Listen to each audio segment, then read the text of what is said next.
So you've moved 30,000 or more travel bugs. That's impressive to even come across anywhere near that many travel bugs. Yeah. And times are different in travel bugs. For a long time, there were quite a few travel bugs.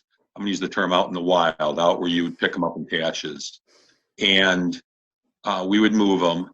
And because we moved them and did things with them that people thought were fun, folks would get them into our hand.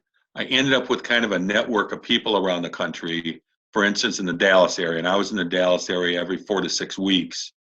There were a couple cachers there that liked travel bugs, and they would gather up travel bugs around the Dallas area, and they would arrange to meet me at some designated parking lot or park, and we'd hand off sometimes as many as 50, and they would get different travel bugs that weren't in their area, and they would send me some from their area to go someplace else. So we did a lot of travel bugs, but there were more around. For a long time, and I don't know if you picked up on this, we moved more travel bugs than anybody else in the world. Starting in, let me look at my notes. In January 18th of '05, we'd moved our 1630th travel bug and became the top travel bug mover in the world.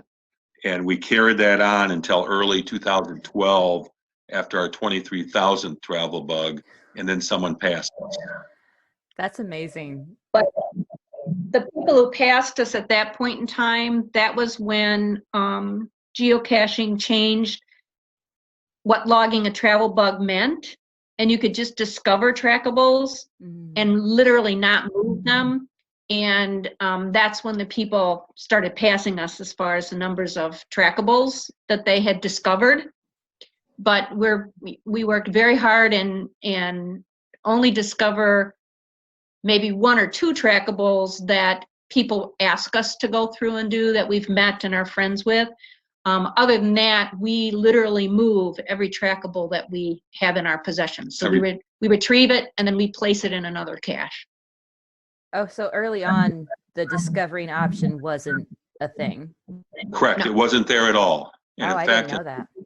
In those days, if you wanted to do the equivalent of discovery, you had to pick it up into your possession and then drop it back into the cache, which was a lot of work. But we made the decision that our values were, if we were going to log it, we were going to move it.